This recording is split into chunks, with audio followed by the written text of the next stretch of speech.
A very good morning to all of you, and welcome to this lecture of this course. मेरी आवाज आप तक ठीक आ रही है?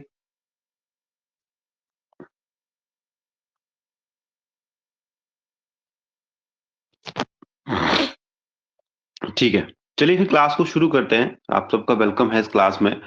आज हम दो टॉपिक डिस्कस करेंगे आपके इस कॉन्स्टिट्यूशन के। पहला टॉपिक हमारे पास है कॉन्स्टिट्यूशन असेंबली। अब ये जो टॉपिक है, यहाँ से एक या दो क्वेश्चन आपकी सेंट्रल एग्जाम के अंदर आते ही आते हैं। ठीक है, ये बात आपको समझनी है कि चाहे एक क्वेश्चन यहाँ से आए, चाहे दो क्वेश्चन यहाँ से आए, इतने क्वेश्चन ये सेंट्रल एग्जाम के अंदर यहाँ से आते ही आते हैं। जो आपके कॉन्स्टिट्यूशन असेंबली है, कितनी कंपोजिशन रही है, क्या क्या डिसीजन जो है वो यहाँ पे हुए हैं, तो यार सारी बातें मैं आपको बताऊंगा आज। और कौन कौन से इंपॉर्टेंट क्वेश्चंस हैं वो भी आपको मैं बता दूंगा यहाँ पे। अगर आपने कॉपी पेंसिल साथ में लिया है तो उसको आप नोट भी कर सकते हैं, जो इंपॉर्टेंट क्वेश्चन जो है वो यहाँ पे है। ठीक है, तो ये आज हम इस टॉपिक को डिस्कस करेंगे आज इस लेक्चर के अंदर। देखिए, जब मैं कॉन्स्टिट्यूशन असेंबली की बात करता हूं तो जिस असेंबली ने संविधान को बनाया, जो संविधान को फ्रेम करने में असेंबली काम कर रही थी, ठीक है, वो उसको हम कॉन्स्टिट्यूशन असेंबली यहाँ पे कहते हैं। कि ये असेंबली कब बनी, क्या कंपोजिशन रही है, क्या इसने काम किए, सारी बातें आज हम डिस्कस करेंगे इस लेक्चर के अंदर। देखिए, जब मैं कॉन्स्टिट्यूशन असेंबली की बात करता हूँ तो ये आइडिया कहाँ से आया? जो आइडिया था ये कॉन्स्टिट्यूशन असेंबली का, वो पहली बार प्रपोज किया गया था 1934 में बाय एम एन रॉय। ये भी क्वेश्चन यहाँ से इंपॉर्टेंट है, इसको नोट कर लीजिएगा। इसके बाद क्या हो कि आफ्टर दिस 1935 में जो इंडियन नेशनल कांग्रेस थी, उन्होंने फर्स्ट टाइम जो वो एक ऑफिशियली डिमांड की कॉन्स्टिट्यूशन असेंबली की, जो इंडिया कॉन्स्टिट्यूशन बनाएगी। ठीक है, ये कांग्रेस ने यहाँ पे डिमांड की थी। ठीक है, कि भाई इंडिया के लिए कॉन्स्टिट्यूशन असेंबली चाहिए जो कॉन्स्टिट्यूशन को फ्रेम करेगी। ठीक है, लेकिन 1938 में क्या हुआ कि जो हमारे देश के पहले पीएम थे, पंडित जवाहरलाल नेहरू, उन्होंने जो है वो आईएनसी के बिहाफ पे एक मतलब ये डिक्लेयर किया कि कॉन्स्टिट्यूशन ऑफ फ्री इंडिया वहां पे होना चाहिए, must be framed without outside interference. अब जैसे कि आप जानते हैं कि उस टाइम जो ब्रिटिशर्स इंडिया के अंदर थे, उनकी जो है वो यहाँ पे सारा राज जो चलता था, तो उन्होंने यहाँ पे डिक्लेयर किया कि भी हमें उनकी बिना उनकी इंटरफेरेंस से जो है वो इंडिया का कॉन्स्टिट्यूशन जो है वहां पे बनाना चाहिए, जो उनकी इंटरफेरेंस से बिना हो, मतलब उनकी इंटरफेरेंस वहां पे नहीं हो।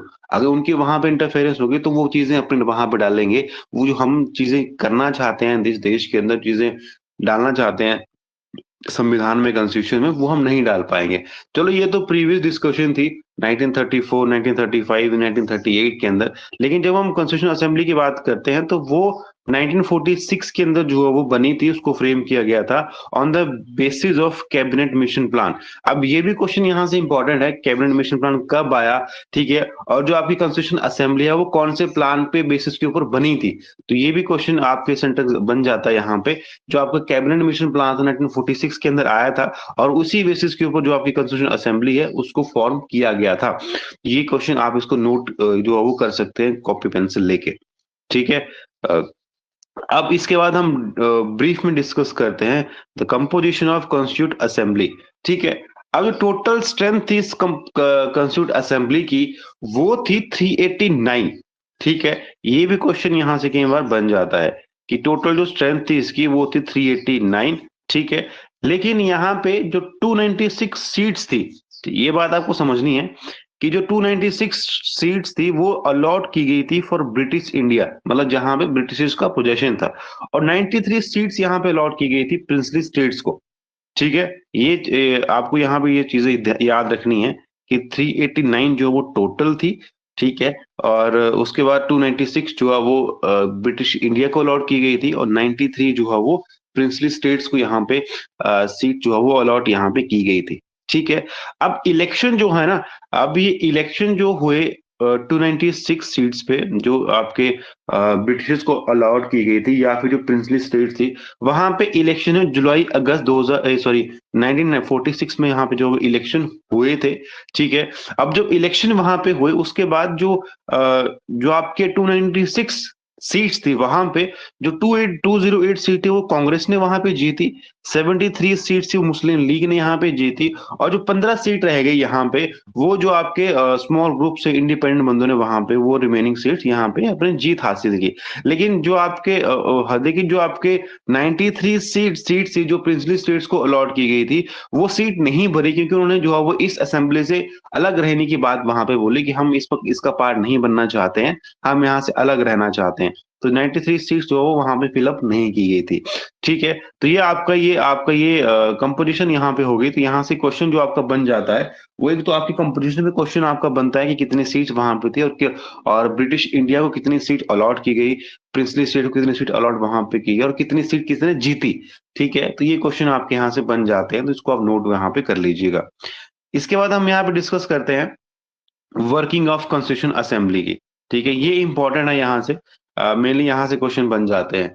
अब जब हम कॉन्स्टिट्यूशन असेंबली की बात करते हैं, तो जो पहली मीटिंग जो है वो कॉन्स्टिट्यूशन असेंबली की हुई थी, वो हुई थी 9 दिसंबर 1946 को, जो फर्स्ट टाइम जो है वो असेंबली बैठी थी। और कितने स्पैन के लिए बैठी थी? 2 साल 11 महीने 18 दिन।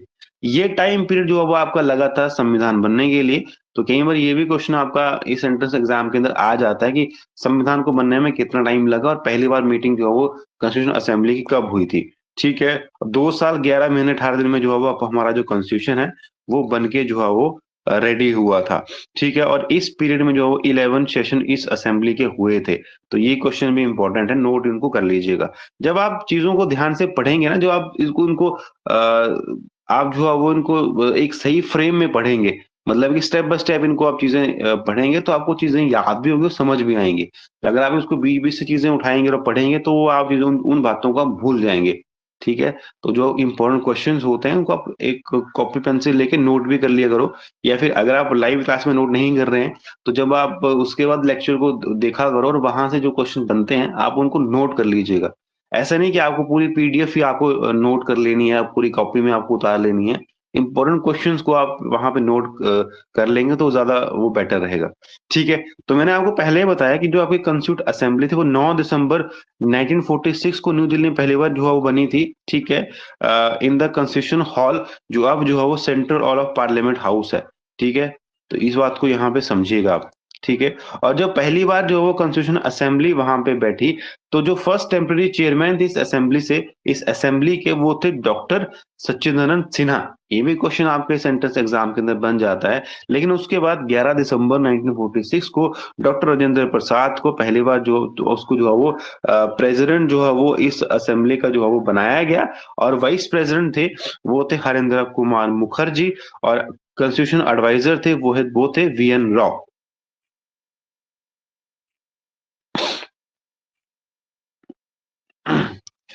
ठीक है, तो ये जो है वो वहां पे ये जो प्रेसिडेंट या फिर कंज्यूमर एडवाइजर थे, ये भी क्वेश्चन यहाँ से बन जाते हैं, आप इनको नोट कर लीजिएगा। उसके बाद दिसंबर 13 1946 को पंडित जवाहरलाल नेहरू ने पहली बार जो है वो हिस्टोरिक ऑब्जेक्टिव रेजोल्यूशन वहां पे मूव किया इस कॉन्स्टिट्यूशन असेंबली में, जो बात करता है इस कॉन्स्टिट्यूशन स्ट्रक्चर के फंडामेंटल्स को और फिलोसफी को, कि कॉन्स्टिट्यूशन का फंडामेंटल्स क्या रहेंगे या फिर फिलोसफी क्या होगी। तो ये ऑब्जेक्टिव रेजोल्यूशन जो बड़ा इंपॉर्टेंट है, जिसको हम बाद में भी डिस्कस करेंगे, बाद में भी ये रेजोल्यूशन जो वो आएगा, जो हम कॉन्स्टिट्यूशन को आगे डिस्कस करेंगे आगे लेक्चर्स के अंदर। ठीक है, तो उसके बाद जो आपका ये ऑब्जेक्टिव रेजोल्यूशन था, इसको पास कब किया गया? दिसंबर 13 को, और इसको अडॉप्ट किया गया 22 जनवरी 1947 को। ये दोनों डेट्स यहाँ पे इंपॉर्टेंट है। ठीक है, और जो आपके बी आर अम्बेडकर जी थे, उन्होंने जो है वो पहली बार फाइनल ड्राफ्ट ऑफ कॉन्स्टिट्यूशन जो है वो उन्होंने जो है वो यहाँ पे इंट्रोड्यूस किया गया था ऑन November 4 1948 को। ठीक है, तो ये भी डेट्स यहाँ पे आपको याद रखनी है। ठीक है, और उसके बाद जो है वो कॉन्स्टिट्यूशन को जो है वो कब अडॉप्ट किया गया, ये आपको डेट्स यहाँ मैंने बताई हैं, 26 नवंबर 1949 को। ठीक है, जहां पे आपके 395 आर्टिकल्स थे और 8 आपके शेड्यूल थे। कई बार ये भी क्वेश्चन आपका सेंट्रल एग्जाम के अंदर बन जाता है कि जब कॉन्स्टिट्यूशन को अडॉप्ट किया गया तो वहां पे कितने आर्टिकल्स थे और कितने वहां पे शेड्यूल थे। ठीक है, तो ये चीजें आपको ध्यान रखनी है। तो ये आपको ये कॉन्स्टिट्यूशन असेंबली के बारे में मैंने आपको चीजें बताई हैं अभी, लेकिन कुछ इंपॉर्टेंट चीजें और भी हैं कि भाई जो आपका नेशनल फ्लैग था उसको अडॉप्ट कब किया गया? ये भी आप यहाँ पे देख सकते हैं, ये भी क्वेश्चन बन जाते हैं। नेशनल एंथम को कब अडॉप्ट किया गया? जनवरी 24 को। उसको नेशनल सॉन्ग को यहाँ पे गलत हो गया, यहाँ पे आप इसको जो है वो जनवरी यहाँ पे कर लेना, जनवरी में इसको अडॉप्ट किया गया था 24/9/50 को। ठीक है, उसके बाद जो आपका प्रेसिडेंट, उसके बाद जब जो आपके प्रेसिडेंट थे इस कॉन्स्टिट्यूशन असेंबली के, उनको ही जो है वो इस देश का प्रेसिडेंट वहां पे इलेक्ट किया गया। ठीक है, इस सेम डेट को। और टोटल जो खर्चा आया था कॉन्स्टिट्यूशन बनाने में, वो आपका खर्चा आया था 64 लाख। ठीक है, ये आपका टोटल जो कुछ इंपॉर्टेंट पॉइंट्स थे इस कॉन्स्टिट्यूशन असेंबली के, वो हमने यहाँ पे डिस्कस किए हैं। अब अगर आपको कोई क्वेश्चन है, कुछ बात रिपीट करनी है, कुछ चीज समझ नहीं आई है, तो वो आप मुझसे पूछ सकते हैं, नहीं तो फिर हम नेक्स्ट टॉपिक की तरफ बढ़ेंगे।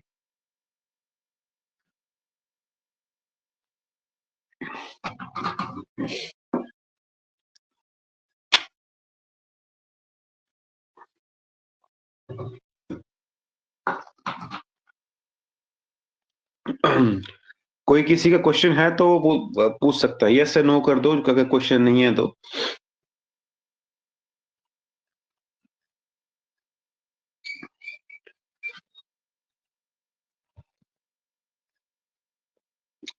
ठीक है,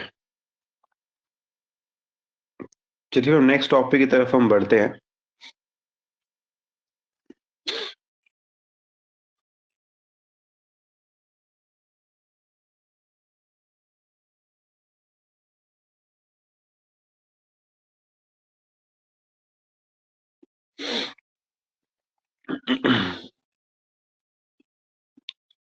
ठीक है, इसके बाद हम यहाँ पे बात करेंगे सोर्स ऑफ इंडियन कॉन्स्टिट्यूशन के बारे में, कि क्या क्या सोर्सेज हैं। ठीक है, हम इनकी बात यहाँ पे करेंगे। अब देखिए, जैसे कि हम जानते हैं कि जो हमारा संविधान है वो एक बोरोड कॉन्स्टिट्यूशन है। ठीक है, हमने जो हम उस टाइम देश थे, उनसे हमने जो उनके संविधान थे वहां से हम जो अच्छी बातें हैं जो हमारे देश में लागू होनी चाहिए, वो हमने वहां से ली हैं। तो कई बार ये भी क्वेश्चन आता है कि क्या हमारे देश का संविधान एक वर्ल्ड कॉन्स्टिट्यूशन है या फिर नहीं है, तो उसका जवाब जो है वो यस है।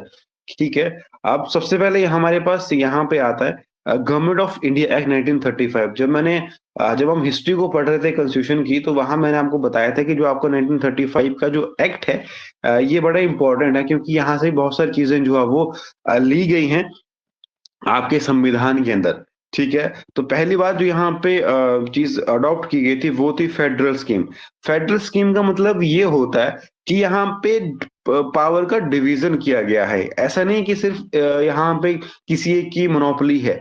जैसे सेंटर में अगर सरकार है तो स्टेट में भी सरकार है, वहां पे पावर को डिस्ट्रीब्यूट वहां पे किया गया, ताकि जो सेंटर की गवर्नमेंट है वो जो है वो तानाशाही ना बने, वो अपनी मर्जी ना चलाए स्टेट के ऊपर। स्टेट के पास भी अपनी पावर वहां पे होनी चाहिए। तो ये फेडरल स्कीम की बात यहाँ पे करता है। तो जो कहाँ से दिया गया है? 1935 से। जब मैं इस टॉपिक की बात यहाँ पे कर रहा हूँ, तो यहाँ से एक क्वेश्चन आपके सेंट्रल एग्जाम के अंदर बनता ही बनता है।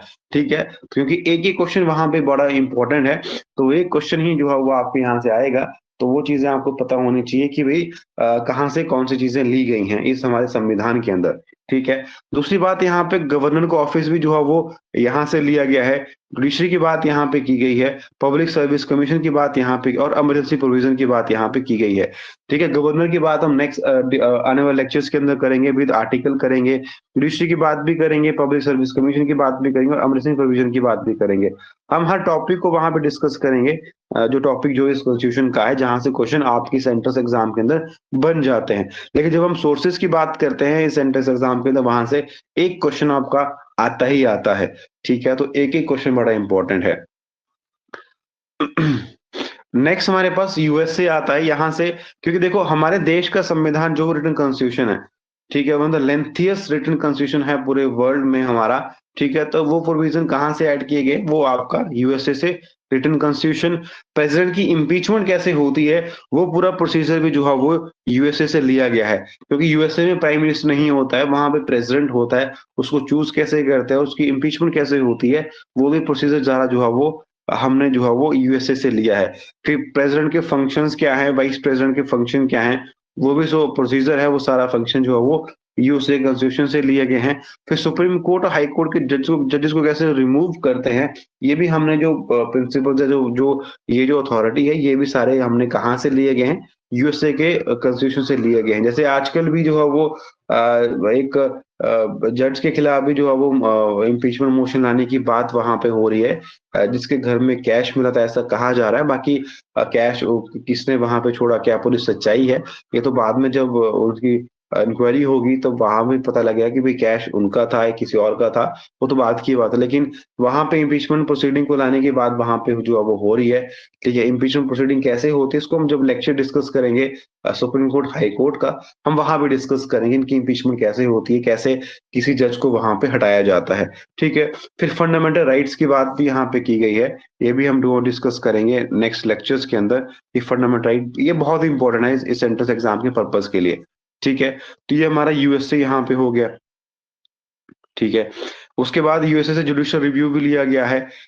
ठीक है, जुडिशरी की इंडिपेंडेंस जो वो होनी चाहिए, ताकि जुडिशरी के ऊपर किसी का वहां पे राइट ना हो, कोई उसको जो है वो दबाव ना डाले जुडिशरी के ऊपर, तो वहां पे इंडिपेंडेंस की बात यहाँ पे की गई है। ठीक है, प्रियम्बल की बात भी की गई है, जो कहाँ से लिया गया है, that is also from USA. ठीक है, और वाइस प्रेसिडेंट जो है वो चेयरमैन होगा राज्यसभा का, ये भी जो है वो प्रोविजन, ये भी जो प्रोविजन है वो यूएसए से लिए गए हैं। तो ये हमारे यहाँ पे सोर्सेज की बात की है, यहाँ से एक क्वेश्चन आपका बन जाता है। ठीक है, बेसिकली जो क्वेश्चन यहाँ से बनता है ना, वो या तो यूएसए से आपका बन जाएगा, या जो मैं आपको चीजें बता रहा हूँ वो आपको चीज समझनी है कि भाई वो नोट उनको कर लीजिएगा। अगर मैं प्रीवियस बात करूँ ना, तो क्वेश्चन यहाँ से जो पूछ सकते हैं, ठीक है, ये तो यूएसए तो आप सारे पढ़ लीजिएगा। ठीक है, क्योंकि ये इंपॉर्टेंट है। बाकी बात आती है इमरजेंसी प्रोविजन की, कि ये कहाँ से लिए गए हैं। ठीक है, जब हम उसके बाद हम यूके की बात यहाँ पे करते हैं, तो जो आपका देखो प्रेसिडेंट होता तो है इंडिया के अंदर, लेकिन वो नॉमिनल हेड होता है। ठीक है, वो सिर्फ सरकार के कहने पे काम करता है, उसकी अपनी कोई पावर नहीं है। अगर आप ये बोल रहे हैं कि प्रेसिडेंट के पास बहुत सारी पावर्स होती हैं, देयर इज नो मतलब power in the hand of president.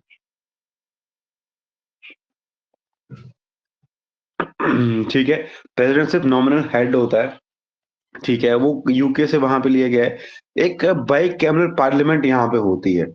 ठीक है, मतलब कि बाई कैमरल मतलब जो मैंने आपको पहले भी बताया था, जब हम हिस्ट्री को डिस्कस कर रहे थे, यानी कि लोअर हाउस अपर हाउस।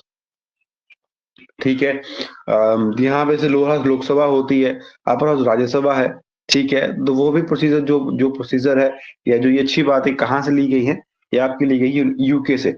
ठीक है, तो ये क्वेश्चन यहाँ से बन जाता है। फिर एक और चीज यहाँ में इंपॉर्टेंट है कि जो आपका लोअर हाउस है, जिस इंडिया के अंदर हम देखते हैं कि जो आपका लोअर हाउस है वो ज्यादा पावरफुल है।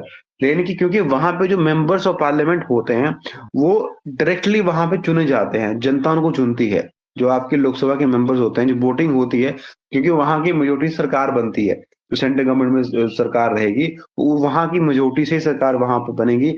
जिसकी 272 सीट्स वहां पे होंगी, वो सरकार बनाएगा अपनी।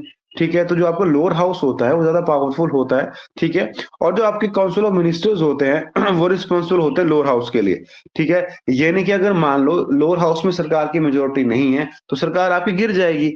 ठीक है, अगर जो आपके काउंसिल ऑफ मिनिस्टर्स होते हैं वो लोकसभा के रिस्पॉन्सिबल होते हैं, वहां सबसे पहले बिल वहां पे आते हैं, जो कुछ जैसे मनी बिल होता है, वो आपका लोकसभा के अंदर ही पेश होता है। ठीक है, जो हम डिस्कस करेंगे बाद में जब मनी बिल की बात आएगी, अगर मैं मतलब अगर मैं गलत नहीं हूं तो।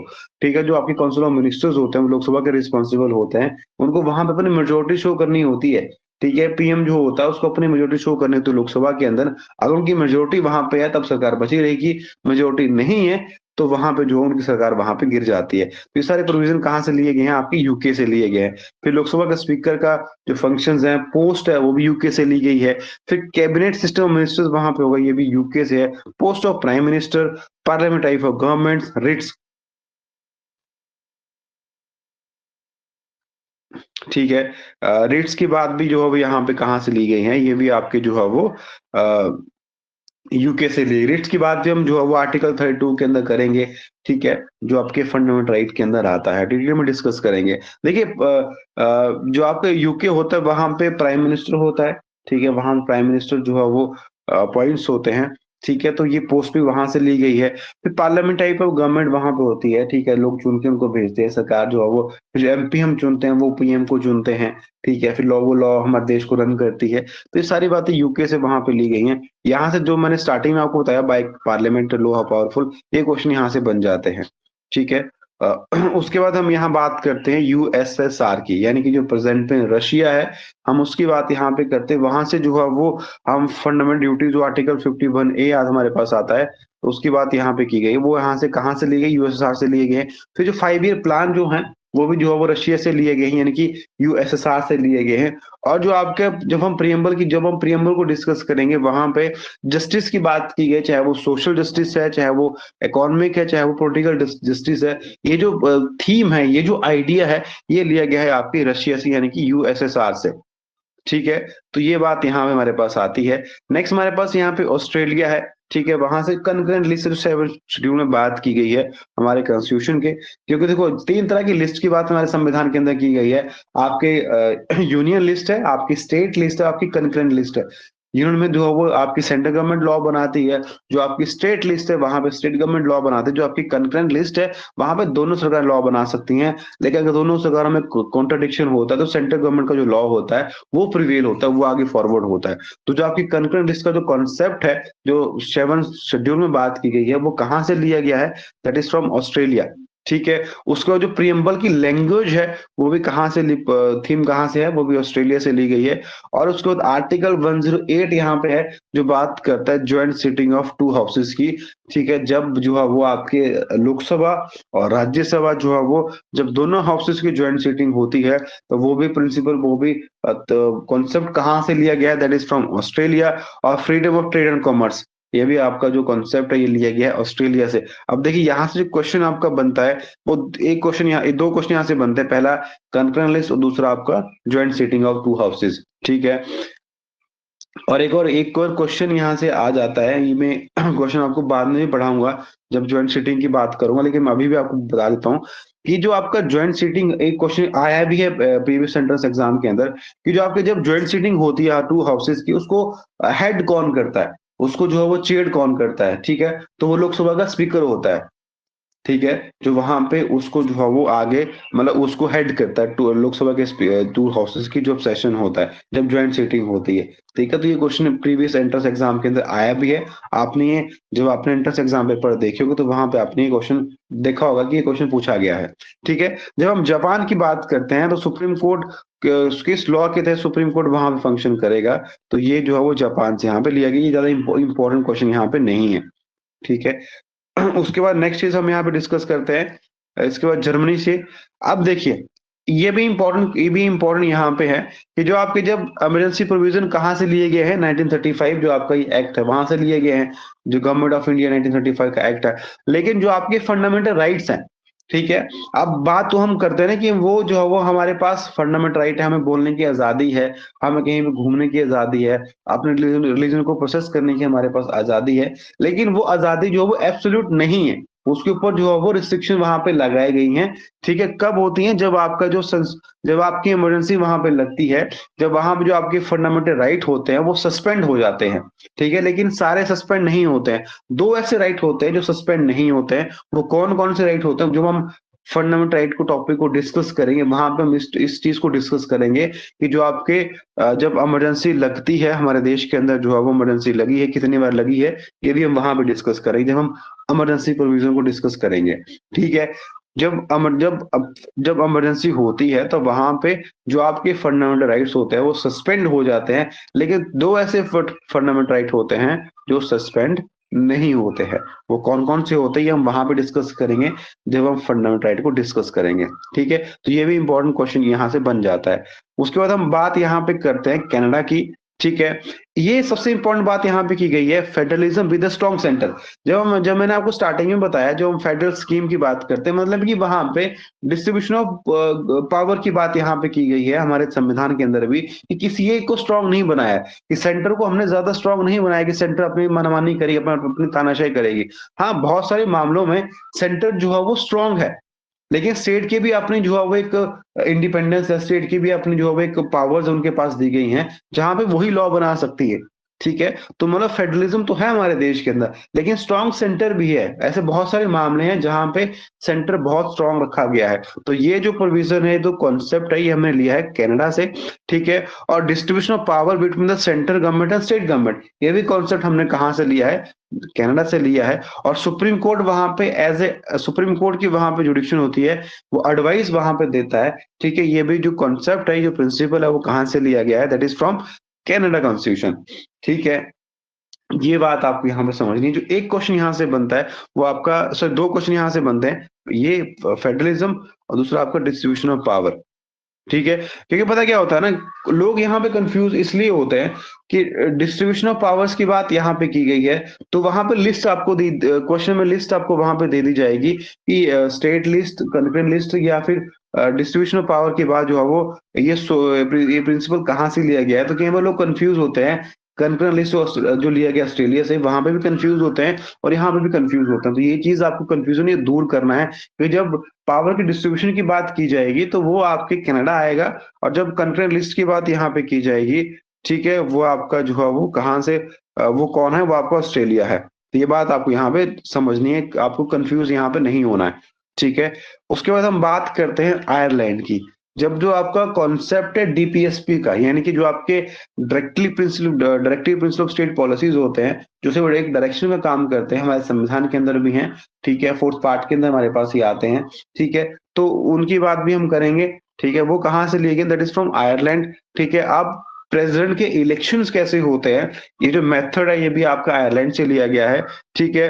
और जो आपका प्रेसिडेंट है वो नॉमिनेट करता है राज्यसभा में कुछ मेंबर्स को, जो 12 मेंबर वो नॉमिनेट करता है राज्यसभा के अंदर। वो भी जो है वो जो कॉन्सेप्ट है, जो प्रिंसिपल है, वो भी जो है वो लिया गया है आपके आयरलैंड से। तो 2 क्वेश्चन यहाँ से इंपॉर्टेंट है, पहला डीपीएसपी, दूसरा जो आपका इलेक्शन ऑफ प्रेसिडेंट है, जो मेथड है इलेक्शन प्रेसिडेंट का, वो हम डिस्कस करेंगे जब हम प्रेसिडेंट को डिस्कस करेंगे।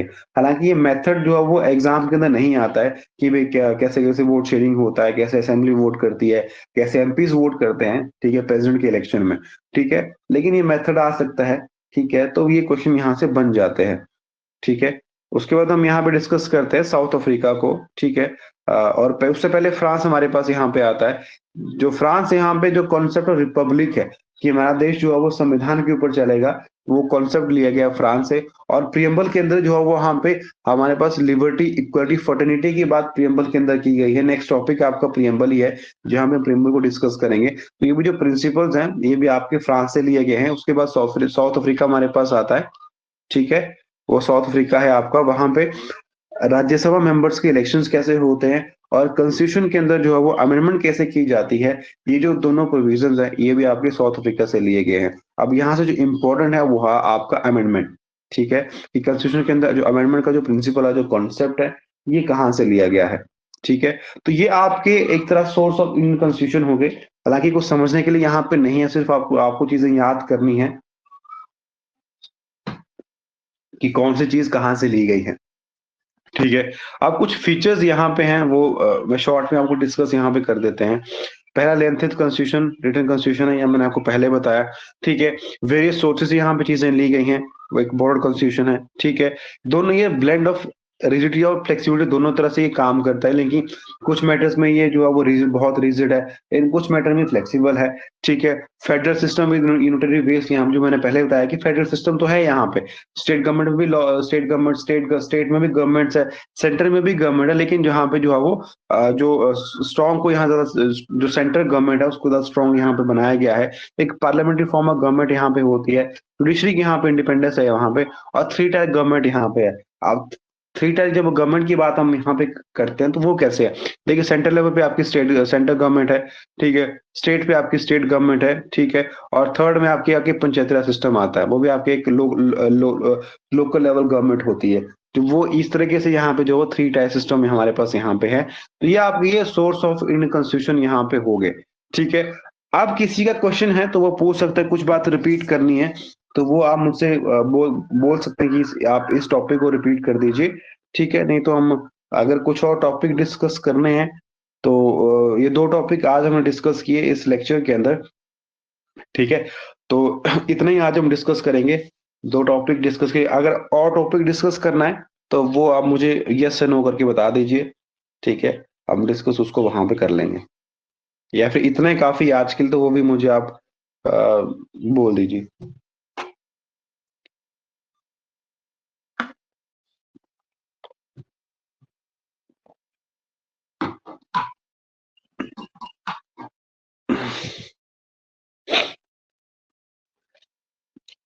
इतना ही काफी है कि और टॉपिक डिस्कस करें।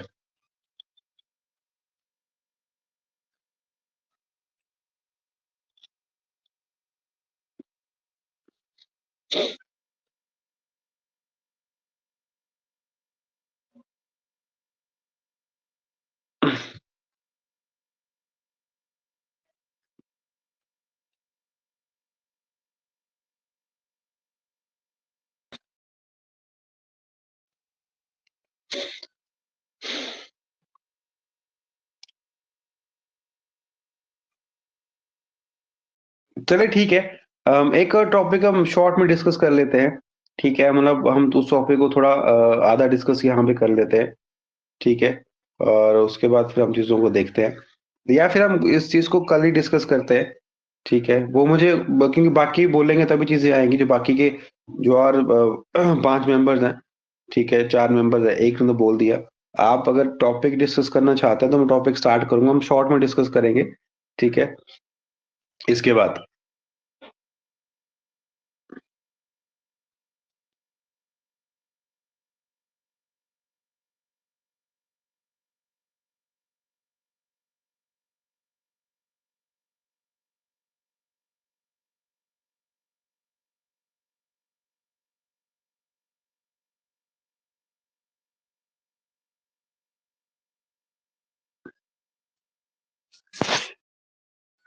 चलिए हमारा एक और टॉपिक हम आज डिस्कस कर लेते हैं।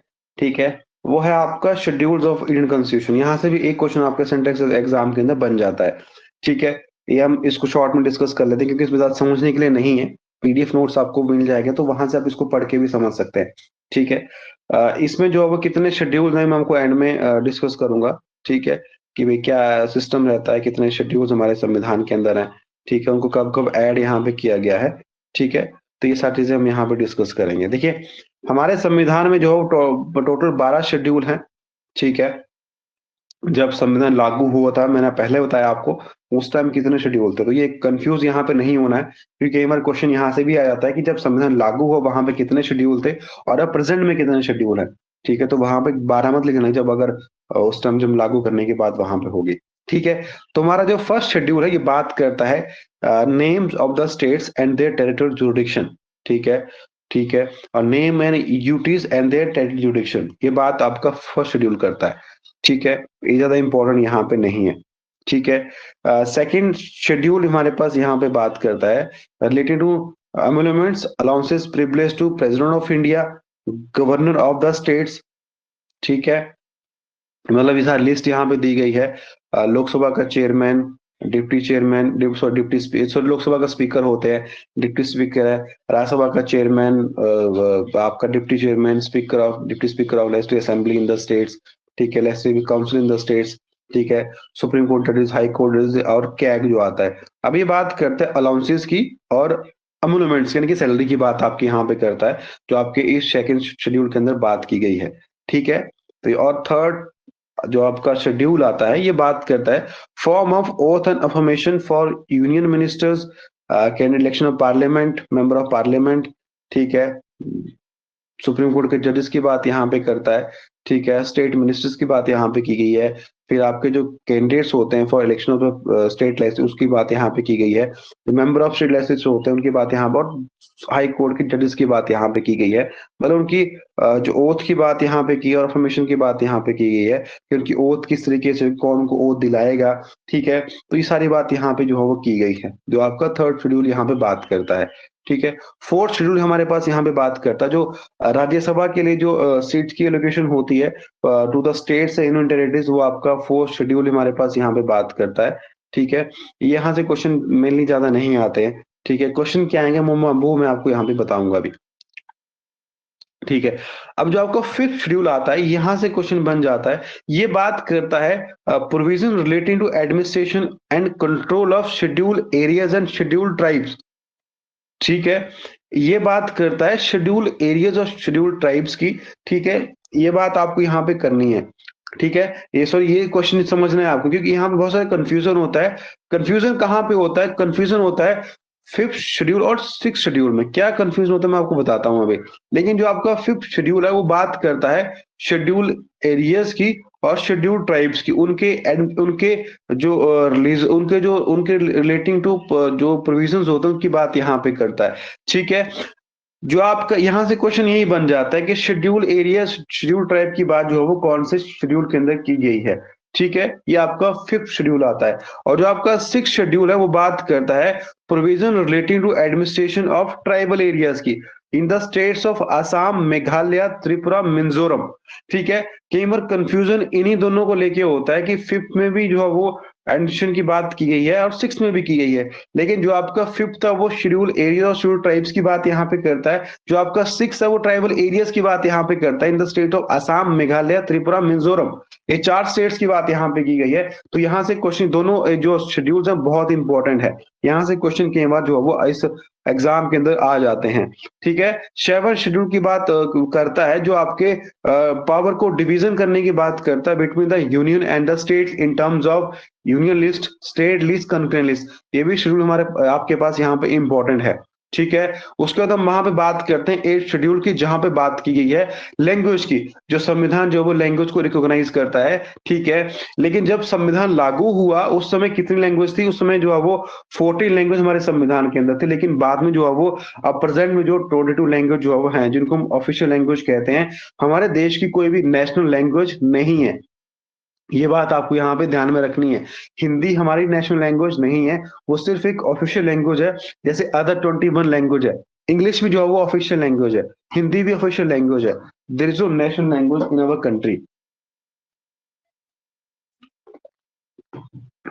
ठीक है। हाँ, ये बात इंपॉर्टेंट है कि हिंदी जो है वो मैक्सिमम स्टेट में बोली जाती है, ठीक है। तो वो चीज है। अब देखिए यहाँ से जो क्वेश्चन आपके पास आता है, वो पहला क्वेश्चन यहाँ से आपके पास बन जाता है कि लैंग्वेज की बात कौन से शेड्यूल के अंदर की गई है। या फिर इस तरीके से क्वेश्चन आ सकता है कि एट शेड्यूल क्या बात करता है, तो वो लैंग्वेज की बात करता है। लेकिन जब संविधान को लागू किया गया, जब संविधान बन के रेडी हुआ था, उस समय कितनी लैंग्वेज हमारे संविधान के अंदर थी? That is your 14 language. और आप प्रेजेंट में कितनी है? आप 22 लैंग्वेजेस वहां पे हैं। लैंग्वेज भी एक अलग सेपरेट टॉपिक है जिसको हम डिटेल में डिस्कस बाद में करेंगे, ठीक है।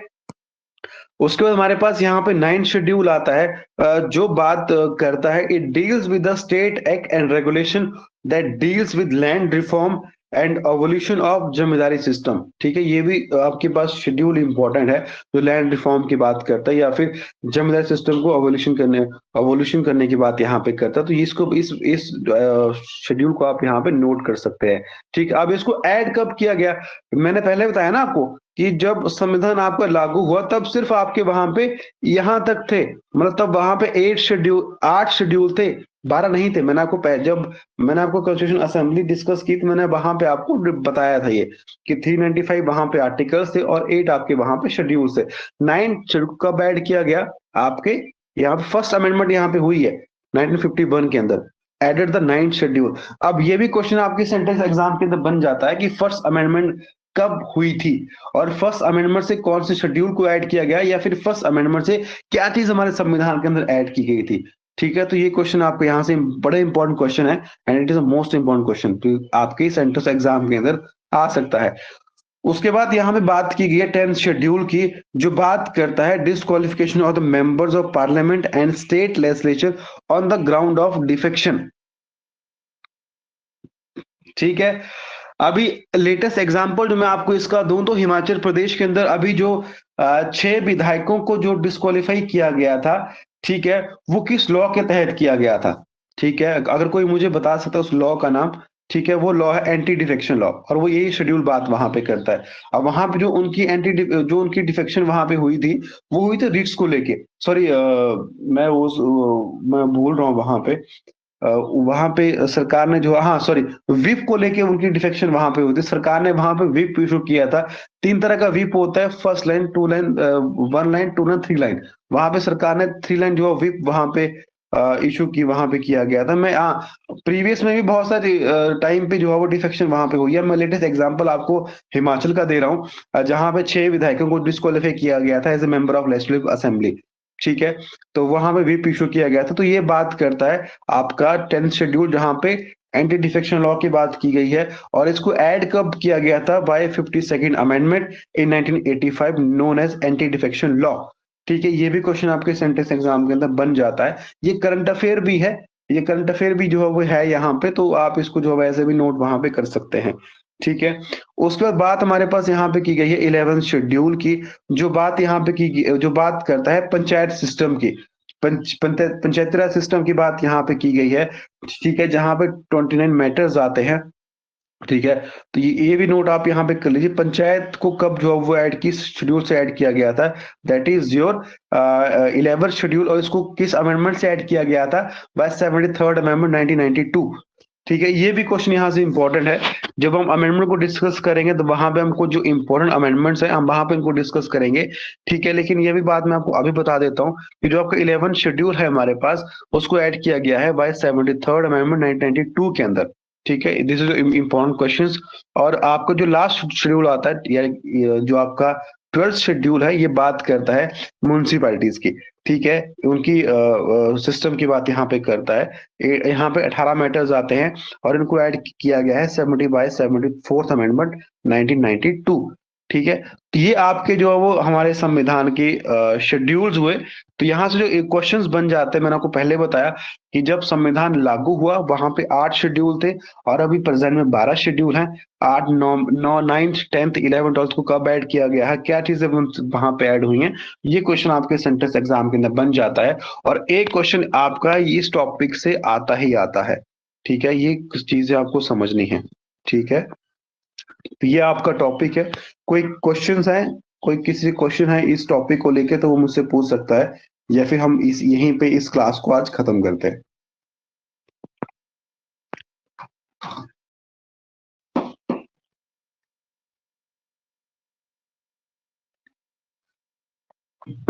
कोई क्वेश्चन है किसी का?